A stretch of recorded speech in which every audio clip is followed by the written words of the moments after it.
guys. I just want to have a quick chat with you about my all-time favorite film, which is currently now showing on Netflix in the UK, and it is the 1994 version of The Crow, starring Brandon Lee. Now, The Crow, it's Duke here.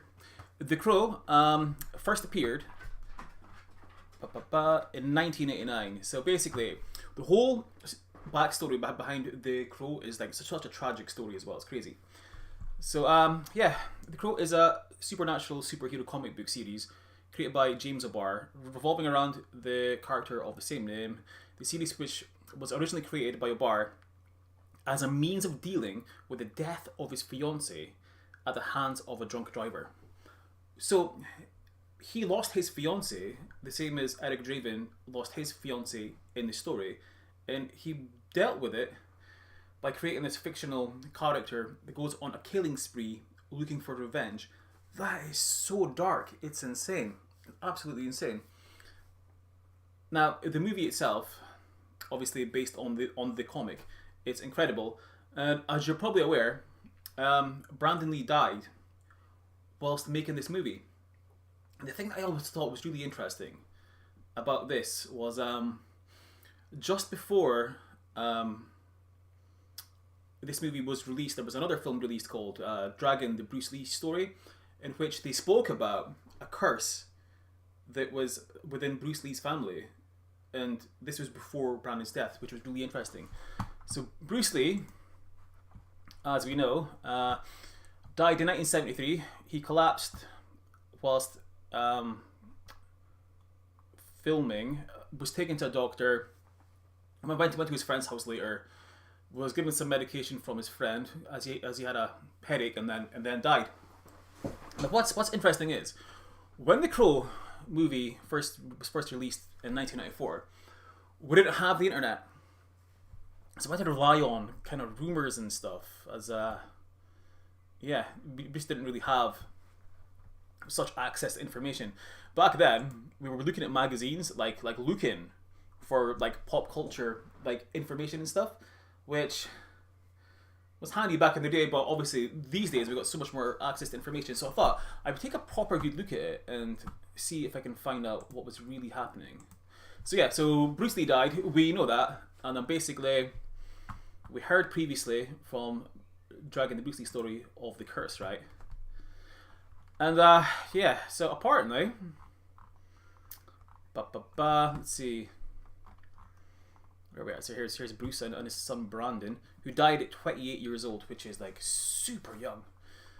Okay, so when an icon dies before their time, the conspiracy theory soon follow, yada yada yada, right? There's no doubt there are some strange coincidences around the death of Hong Kong film star Bruce Lee. And yeah, from comparisons between his death to that of his son Brandon's, as well as some moderately tasteless film tributes, The Curse of Bruce Lee will leave you wondering. Yeah. So facts about the death, right? Okay. So this is the movie actually, where they tell you about Bruce Lee, and there's scenes in it where they speak about the curse around Bruce Lee, and basically what they do is they kind of, if I remember correctly, I haven't seen this in a long time, but they kind of portray, well, there we go, this is the curse scenes now, and basically Bruce Lee's haunted by this kind of like samurai looking figure that represents the curse itself. And then near the end of the movie, what happens, which is really bizarre, is this kind of like spirit that's cursed him turns, instead of going towards Bruce, and starts going towards Brandon, which is incredible because well, we all know what happened next. This is quite grim. He's showing Bruce Lee his gravestone and stuff. Oh my god. Oh, but it's actually a very good film though, so I probably would check that one out, yeah. So basically, in a 1993 film about the life of Bruce Lee, so 1993, the year before The Crow was made, he battles a metaphorical demon, which has been haunting him since he was born. At the end of the movie, the demon loses interest in Bruce and heads towards his son Brandon. 2 months before the film's release, Brandon was dead. That is crazy. Now, I remember, obviously, I saw Dragon first, and then The Crow, because they were released after each other, and it just blew my mind that they spoke about the curse, and then Brandon died too. So yeah, here we go. This is quite interesting. So Bruce Lee's parents also believed someone was after their son. The Bruce Lee story wasn't the first time there was rumours of a curse around the martial arts film star. In fact, the first mention of it extended back to before anyone knew his name. Bruce Lee was born in San Francisco in the year of the dragon, on the hour of the dragon, but his parents always referred to him as Little Phoenix at home, a girl's name in Chinese. Why? Before Lee was born, his parents had lost another son, and according to the tradition, if you didn't refer to him by a male name, it would confuse the spirits who might steal their souls. So his parents were trying to protect Bruce Lee from an evil spirit in the first place, which is quite incredible, no? Okay. Bruce Lee's last film, his character is shot in a film set just like Brandon, yeah. Okay. So in his last film, he's playing an actor who gets shot. And then that's what happens to his son. Okay, now The Crow. Now, there was a lot of rumours around which scene within the film that Brandon Lee died. So let's see, where are we? So back in the day, literally everybody believed that he died at this scene on the table. Hell, that thing get in here. Gentlemen!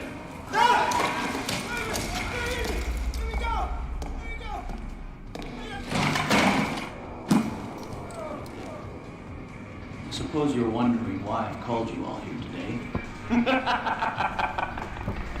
You know, friend, if there's one thing I can't stand, it's a party crasher. You're him, huh? The Avenger. The killer of killers. Nice outfit. Not sure about the face, though. I just want him. Well, you can't have him.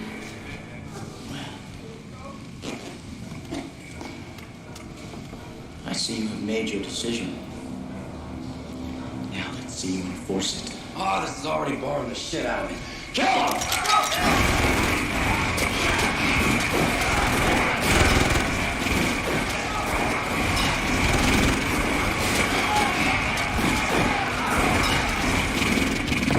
So there we go. For obvious reasons, we all believed back in the day that this was the scene where Brandon Lee died.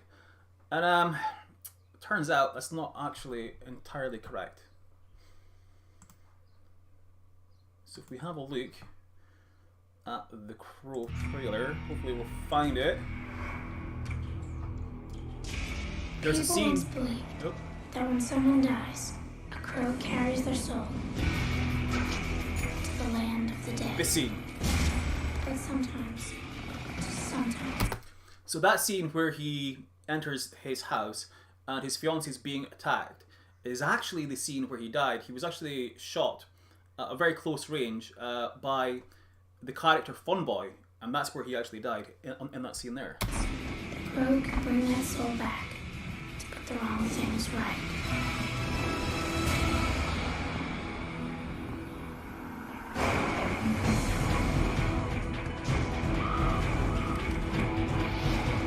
Such a great film. You're all going to die. Is that gasoline I smell?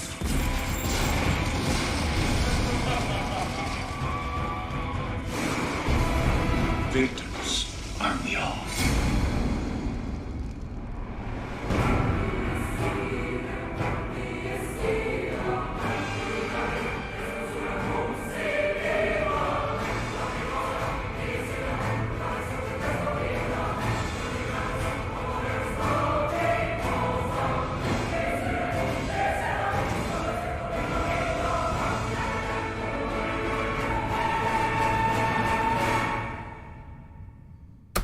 This movie is absolute perfection. Absolute perfection. So if you think about the fact that this is written because of the author's tragedy, and then there was tragedy within the movie itself as well, it's pretty dark. So there we go. Yeah, The Crow. It's on Netflix UK right now, so we'll definitely check it out. Yeah. So let's see. So Brandon Lee died in 1993 in March, filming a scene for the film The Crow. What's quite incredible as well about this movie is, so they then obviously had to use CGI to complete the film, which for that time they did such an amazing job of it. As generally CGI was pretty terrible back then. Filming a scene with the Crow, which his character is shot and killed by thugs. In the scene, Lee's character walks into his apartment and discovers his fiancée being beaten and R-worded, and a thug played by actor Michael Massey fires a Smith & Wesson Model 69.44 Magnum revolver at Lee's character as he walks in the room. And if we click on the picture here, there we have the actor that accidentally killed him. Fun boy. So yeah, those rumours that were going around for years and years about Brandon Lee being killed on that table, completely inaccurate. He was killed by Fun Boy, which is wow. I never actually saw Fun Boy in anything after that film. Actually, I would imagine it would take a long time to get over that. Yeah. So anyway, so apparently now we're getting a reboot with Bill Skarsgård and Twigs. Yeah. Now, no offense to Bill Skarsgård. Now, he's amazing in Stephen King's It. Incredible. His performance was completely insane. But he just doesn't look the part to be Eric Draven. I mean, no offense, but I don't think he's quite tall enough. He wouldn't have the correct silhouette to be the Crow with his tall coats and his long jackets and stuff. And yeah, I just can't see it working at all. Okay, so the Crow reboot. Now, personally, I think this is an absolutely terrible idea because you cannot improve on perfection. That movie is absolutely amazing, but we're getting it anyway. It's ridiculous. Now, personally, I would much prefer it if we had a new movie about Iris Shaw, who is also the Crow. That would be so much better. It's ridiculous how much better that would be than another remake, but sadly, yeah, we're getting a full-on reboot. So obviously, Eric Draven again, played by Bill Skarsgård. Let's take a look at the director. So hopefully we have. Okay, that's not bad. Okay, so the director directed Snow White and the Huntsman and Ghost in the Shell. That does make me feel quite a bit better about it actually, because Ghost in the Shell was actually a really good film actually. I loved that film, so hopefully it might be good. Let's take a look at screenplay writer for the Crow. Side effects, that was not bad, was it? King Richard. Well, that did win an Oscar, didn't it? So you never know. Maybe we might get a good Crow reboot. Maybe. Okay, so The Crow, absolutely amazing, right?